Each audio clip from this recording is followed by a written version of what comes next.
खुशी सबके करीब नहीं होता। जिसको मिल जाए मेरी मैया का प्यार, अरे जिसको मिल जाए मेरी मैया का प्यार, वो भक्त कभी गरीब नहीं होता।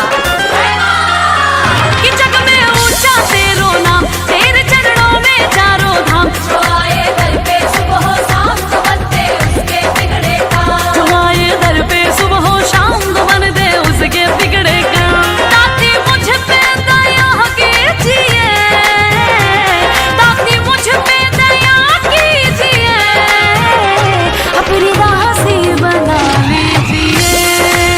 हो मैया रानी कृपा कीजिए, मैया रानी कृपा कीजिए, हाँ महारानी कृपा कीजिए। जय माँ जय माँ, जय माँ जय माँ।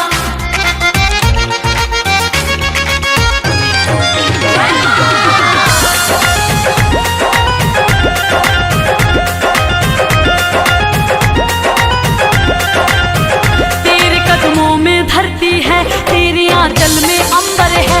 एक मुट्ठी में सूरज चांद, दूजे हाथ समंदर है। भक्तों, माँ के दिल से बड़ा कोई दिल नहीं होता, और उस दिल में जगह बनाना मुश्किल नहीं होता। मेरी मैया तो इतनी भोली है कि उसकी भी झोली भरती है। किसकी? जिसकी गलती माफी के काबिल नहीं होता।